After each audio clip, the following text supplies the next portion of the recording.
Hello guys, আসসালামু আলাইকুম। আমরা ওই পাশে আমাদের বাসার পাশে ওইখানে পিকনিক হচ্ছে। আম্মু বলছে যে আমি ভাবছিলাম যে ওখানে পার্টি হচ্ছে, পরে আম্মু বলছে যে ওখানে পিকনিক হচ্ছে। আর আমি, আম্মু আর আপি মিলে দেখছি। আমরা যখন ভাত খাচ্ছিলাম তখন একটা আওয়াজ পাচ্ছিলাম, মনে হচ্ছে বাসা কাইপা দিছিল। আমরা যখন তাকাই দেখছিলাম ওইখানে পার্টি না, হচ্ছে পিকনিক হচ্ছে। পরে আমরা কইছি হচ্ছে ছাদে যাও।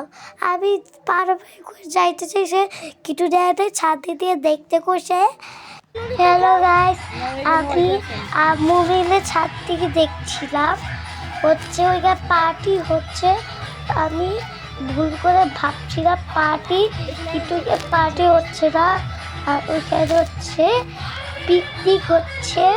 আমি শেষে ভাবছিলাম পার্টি, কিন্তু এখন ভাবি যে পিকনিক। আমার আম্মু কইছিল, আমি কইছিলাম যে পার্টি হচ্ছে, আম্মু কইছে যে পিকনিক হচ্ছে।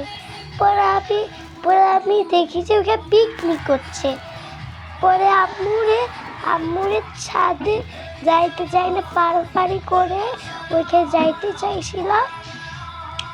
আর আম্মু আমাদের বলছে যে তুমি ওখানে যাও না, ওরা আমাদের ফ্যামিলি না। ফ্যামিলি যদি হইতো তাহলে আমরা যাইতাম, আগে আমরা যাইতাম না, ঠিক আছে। পরে আমি বললাম যে ঠিক আছে। পরে ছাদ থেকে দেখতেছিলাম একজন মেয়ে একদম নাচটা মনে হচ্ছে পছন্দ।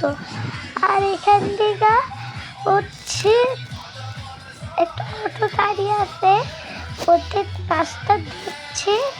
পরে ওরা নাচটা সে গাল এত জোরে জোরে বাজছে, ওটা আমার বিল্ডিং উড়িয়ে দিবে। অনেক কালে পথটা ফাটিয়ে দিতে ছিল, পরে ফাটিয়ে নি। একটা মেয়ে আস্তে সে দৌড়াই গেছে, এখান থেকে লাফ দিছে। লাফ দিয়ে আইসা